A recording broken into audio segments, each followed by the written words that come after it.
Hello student, welcome to my YouTube channel Edu career academy के platform पे स्वागत है। मैं doctor Jewel Chaurasia, director Edu career academy, Shukla market, Salori, Prayagraj.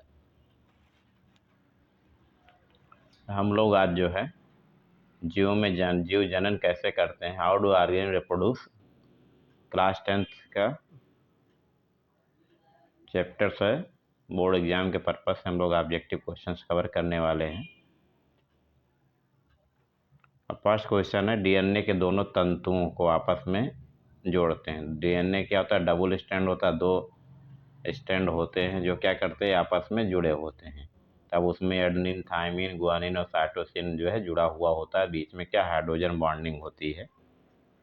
क्या होता है? हाइड्रोजन बॉन्ड से, हाइड्रोजन बंध से जुड़े होते हैं, बॉन्ड को बंध बोलते हैं। फिर दूसरा, जीवों में विभिन्नताएं उत्पन्न होती हैं। अब जीव होंगे, विभिन्नता उसमें चेंजेस जो परिवर्तन एक दूसरे से अलग कब होंगे? जब उनमें लैंगिक जनन होगा, मतलब सेक्सुअल रिप्रोडक्शन होगा, तभी इसमें होता है, नहीं तो नहीं होगा। अब तीसरा क्वेश्चन है, मुकुलन द्वारा अलिंगी जनन निम्नलिखित में से किस जनन? मुकुलन क्या होता है? इसे बड जैसा कलिका बोलते हैं, बडिंग होती है, बड जैसा बनता है, उसके बाद में वो टूट के अलग हो जाता है, उससे नया ऑर्गेनिज्म बन जाता है। तो ये हाइड्रा में होता है। ये जो है हाइड्रा जलीय जीव है, उसमें ऐसे करेक्टर पाए जाते हैं इसके।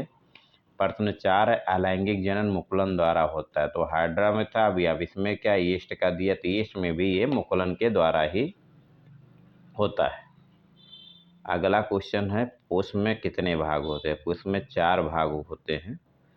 तो एक पुष्प के स्त्री केसर के मध्य भाग को क्या कहते हैं? स्त्री केसर, ठीक, फीमेल पार्ट होता है। इसके बीचों बीच के भाग को हम लोग बोलते हैं वर्तिका बोलते हैं। फिगर देखेंगे आप लोग बुक से तो उसका आपको क्लियर हो जाएगा।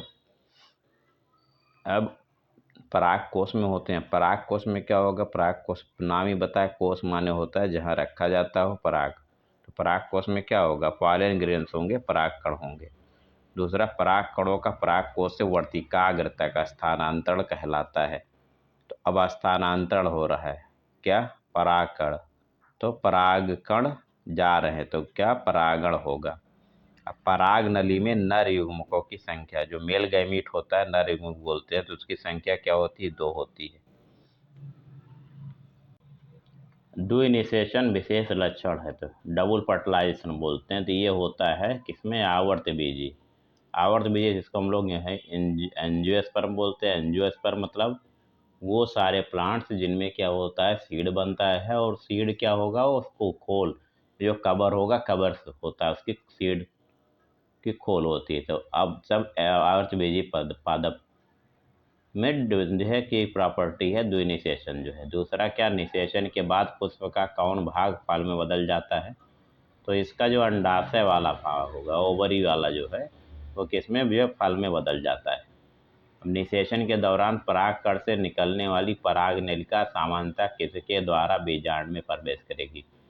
अब पराग नलिका जाएगी, बीजांड के अंदर जाएगी, तो क्या होगा? रास्ता चाहिए, तो क्या, और एक द्वार होगा, तो द्वार से अंड द्वार से अंदर पहुंचेगी। निम्न में से कौन मानव में मादा जनन तंत्र का भाग नहीं है?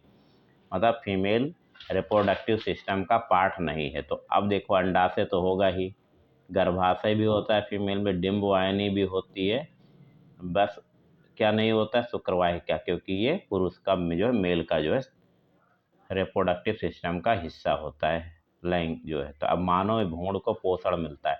तो जब स्पर्म और ओवा जो है, मतलब जो फ्यूज होते हैं, मतलब ज्वाइंट होंगे, फर्टिलाइजेशन होता है, निषेचन की क्रिया होती है, उसमें जो भ्रूण होता है मदर के, उसमें गर्भाशय में जब जाके प्लांट वो इम्प्लांट होता है, तो वहाँ की जो है उनकी जो नाड़ी होती है, नाड़ी से वो प्लेसेंटा वो जिसको बोलते हैं, उससे वो जुड़ा रहता है, जिससे मदर के कुछ जो भी खाएगी उससे जो है बच्चों को पोषण उससे मिलता रहेगा, उसके भ्रूण को।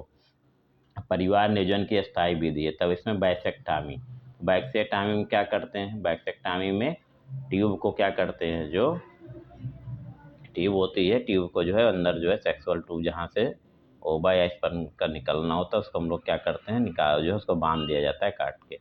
अब शुक्राणुओं का निर्माण होता है। तो शुक्राणु कहाँ बनेंगे? टेस्टिस में, वृषण या इसी को टेस्टिस बोलते हैं। तो ये टेस्टिस में होता है। अब पौधों में कायिक प्रवर्धन के लिए कौन सा भाग अधिक अनुकूल है? तो अगर हम कायिक प्रवर्धन क्या होता है कि हम प्लांट के पौधे के किसी भी भाग से कि उसका टुकड़े से हम क्या कर सकते हैं, इसमें बर्न कर जो कलम करके या उसके पार्ट से कटिंग करके हम क्या कर सकते हैं, नया पौधा उगा पाए, उसको कायिक प्रवर्धन बोलते हैं।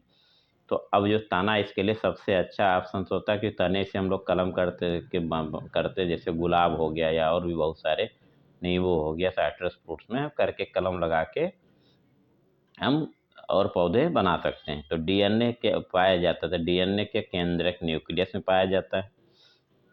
अब पुष्प के नर भाग को क्या कहते हैं? पुष्प के नर भाग को पुमंग बोला जाता है। अब पुनरुद्भवन होता है। अब पुनरुद्भवन नाम क्या है? पुनरुद्भवन कैसे? फिर से जो पार्ट उनका टूट जाएगा फिर से उसका नया बनना, या पूरा जो है इसको बोलते हैं, इस प्रॉपर्टी को पुनरुद्भवन बोलते हैं। तो ये हाइड्रोप्लेनेरिया में मिलता है। जैसे मुझे है अगर उनका कोई पार्ट टूट जाए कुछ अगर हो तो वो फिर से बन जाता है, इसको पुनरुद्भवन बोलते हैं।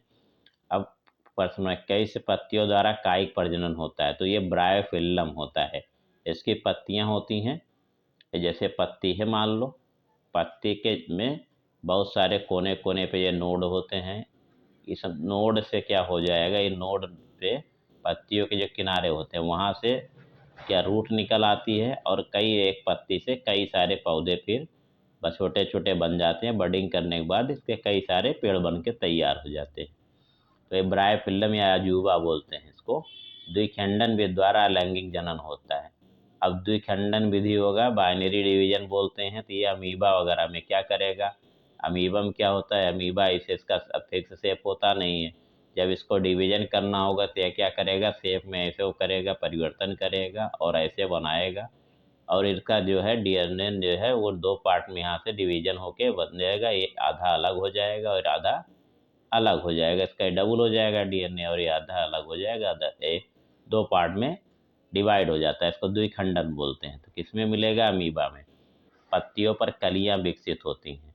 अब पत्तियों में कलियां अभी हम लोग पढ़े हैं तो ब्रायोफिल्लम बोलते हैं। अब निम्न में से किस पौधे में पुष्प एकलिंगी होते हैं? मतलब एक ही पेड़ पे मेल का और फीमेल का दोनों पार्ट जो है नहीं होगा, केवल कौन सा होगा, एक ही का पार्ट होगा। जैसे पपीता है, ये एक लिंगी होता है। अब अगला क्वेश्चन, मादा जनन तंत्र के किस भाग में कॉपर टी स्थापित किया जाता है?